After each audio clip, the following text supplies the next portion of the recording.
Assalamualaikum warahmatullahi wabarakatuh.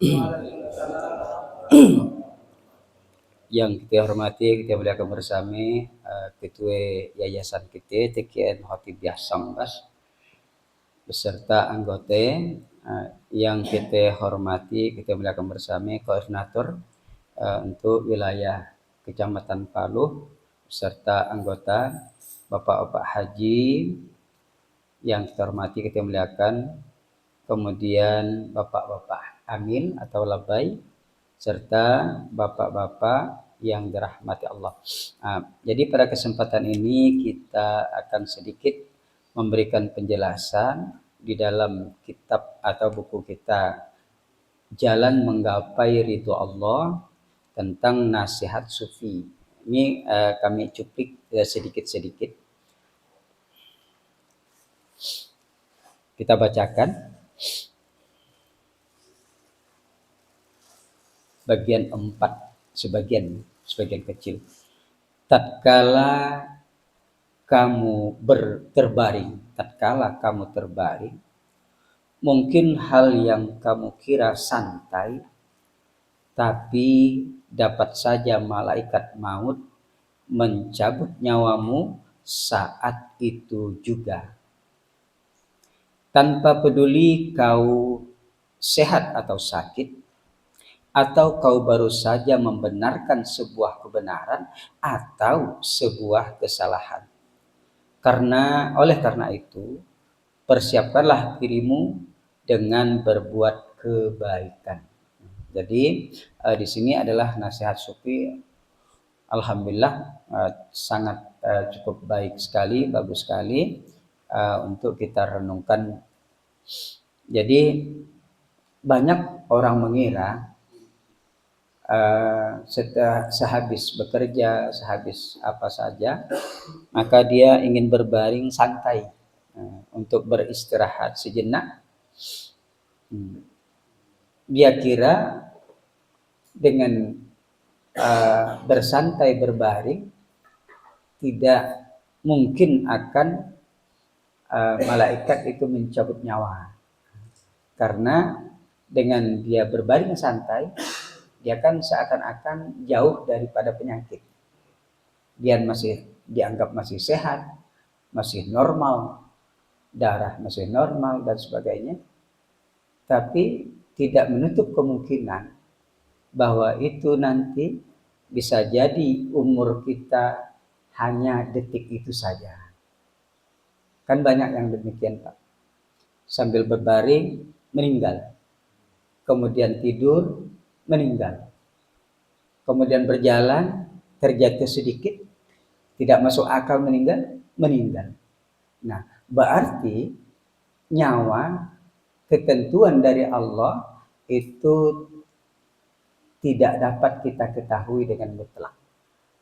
Nah, oleh sebab itu nasihat sufi kepada kita, persiapkanlah dirimu dengan berbuat kebaikan. Nah, kita tadi boleh bersantai, tapi setelah kita mengerjakan kebaikan.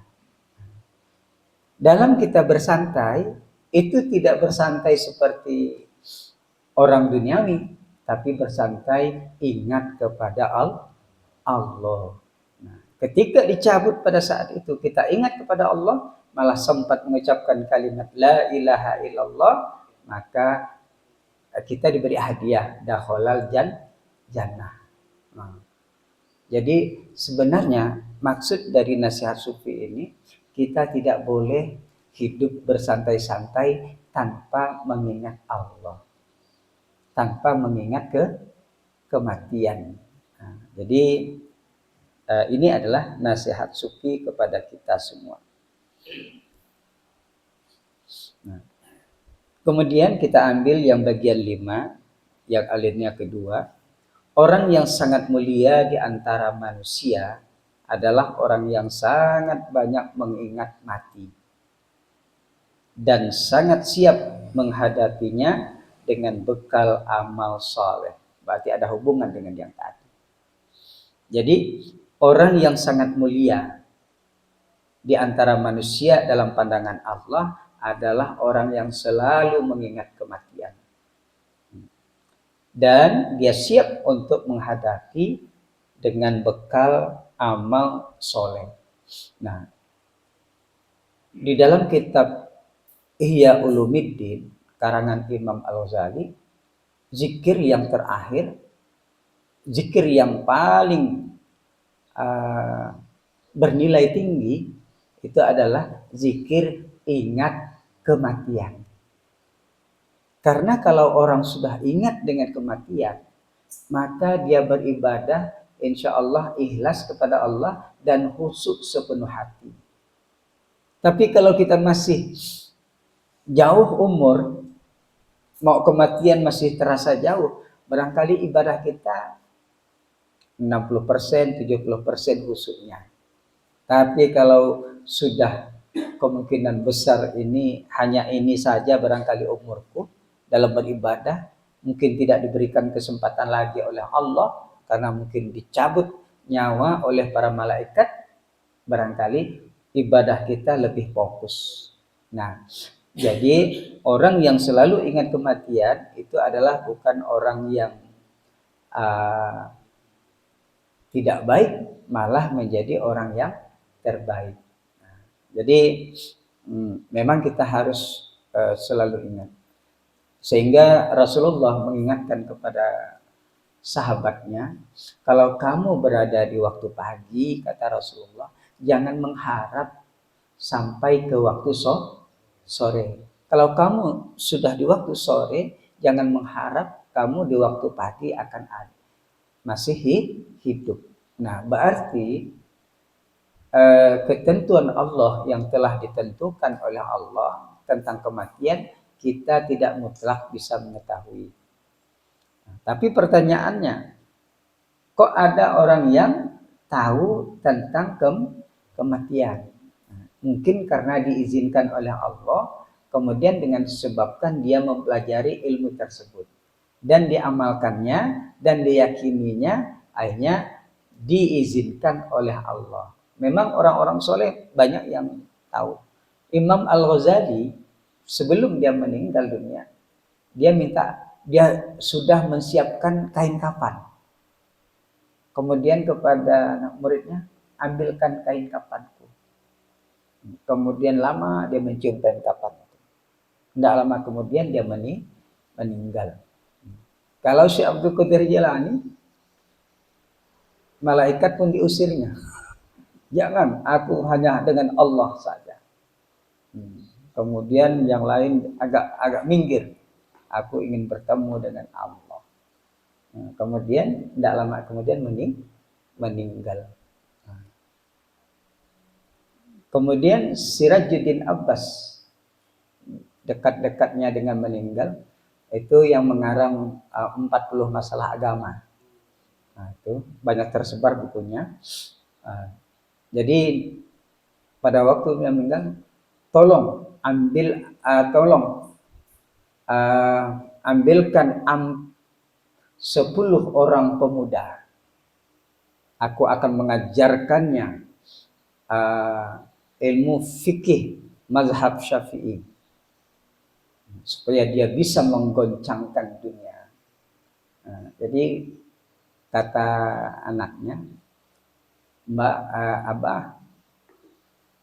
Abah, tenangkan dulu, kemudian penyakit Abah, jadi jangan sampai bergejolak semangatnya. Tapi memang setelah itu dia tidak lama meninggal.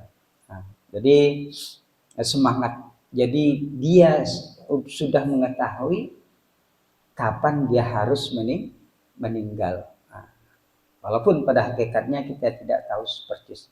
Nah, seperti yang diceritakan oleh ketua yayasan kita atau Sultan pertama Pontianak, itu 3 bulan.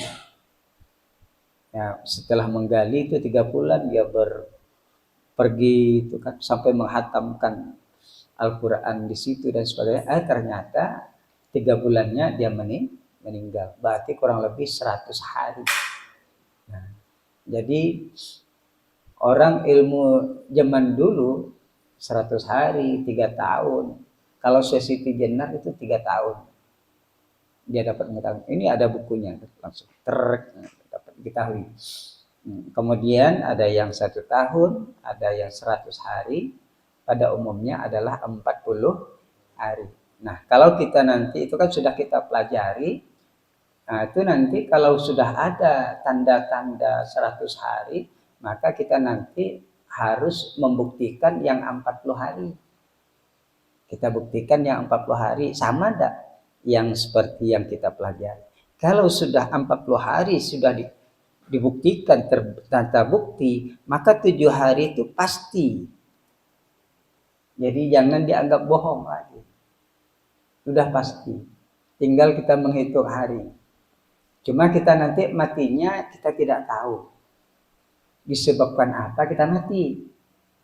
Mungkin karena dibunuh, mungkin karena sakit jantung, mungkin di mana tempatnya kita itu kadang-kadang kurang tahu. Tapi dengan waktu kematian kita sudah tahu.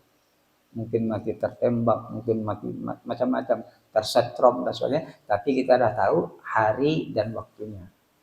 Nah, misal, ini sebenarnya saya tinggal 1 hari, tapi ternyata harus pergi ke suatu daerah 2 hari. Mungkin di mana nanti aku meninggal. Karena kematian sudah diatur oleh Allah. Di mana tempatnya, kapan waktunya. Tapi kita sudah tahu. Ternyata tabrakan, meninggal. Nah, itu sebab kita sudah tahu. Nah, sebenarnya kejadian kematian itu sudah tahu sebenarnya. Apabila orang mau mempelajari. Karena tidak, ibaratnya kebiasaan-kebiasaan itu tetap berlaku pada seseorang. Misalnya dia waktu akan meninggal 7 hari atau 3 hari. Dia pasti melihat dirinya, pasti. Cuma karena orang tidak belajar, masa berlalu. Padahal tinggal 7 hari. Melihat dirinya lagi, keluar masuk dari dalam diri cahaya, melihat dirinya ternyata 3 hari. Nah, kan itu. Jadi sebenarnya udah tahu, cuma kadang-kadang terlewatkan karena mungkin dia lupa atau memang dia tidak tahu. Banyak yang melihat cahaya putih, kuning, hijau dan sebagainya. Aku melihat, tapi dia tidak tahu. Melihat putih, ternyata dalam waktu singkat dia meninggal. Nah, jadi yang demikian sebenarnya sudah diberitahu oleh Allah. Seperti akan hujan, pasti ada tanda-tanda awan mendung. Tidak mungkinlah panas-panas langsung hujan. Walaupun ada hujan panas, tapi pasti ada daerah sedikit yang mendung, pasti. Nah, jadi demikian. Oleh sebab itu, pelajaran yang sudah kita pelajari diyakini dan dihafal-hafal.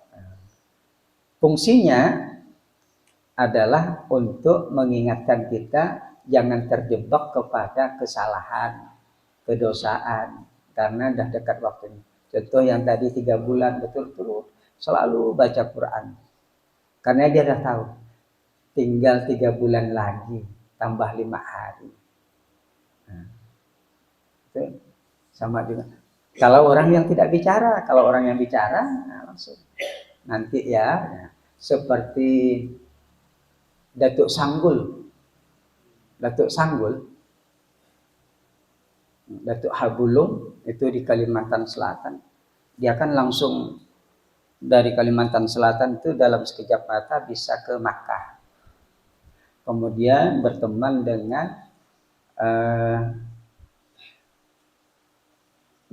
guru keturunan dari guru sekumpul, guru Kelampayan. Guru Kelampayan.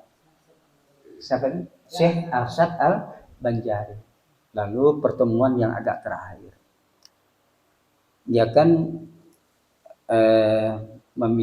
sudah meminjam buku, sebagian sudah dibaca, kemudian buku Barencong. Nah, kemudian kalau kamu mau nanti pulang ke Kalimantan, nanti nanti aku kasih buku yang satunya lagi sebagai pelengkap, kata Guru Sanggul kan. Nah, Datuk Sanggul. Kemudian Guru Kelampayan itu pun pergi, tapi syarat dia harus pergi, kamu harus mau kain kapan, kain putih 5 helai. Tapi enggak tahu maksudnya apa ini. Pas ternyata pada sehari atau 2 hari itu Datuk Sanggul itu mengumpulkan muridnya, berpesan harus nanti kayu bakar harus diambil apa sebagainya, itu sudah disiapkan. Muridnya bingung, kok enggak pernah guru semacam itu memerintahkan. Untuk acara apa guru? Kamu nanti tahu. Ini guru, ini memang untuk acaraku, gitu kan? Tidak diberitahu. Pas, nanti saya ini nanti tidak lama lagi datang dari Kalimantan berikutnya tadi, Guru Kelampayan datang. Nah, bolehkah seandainya dia datang, aku membangunkan? Itu kan dia menyebut istrinya, aku sebentar lagi tidur ya.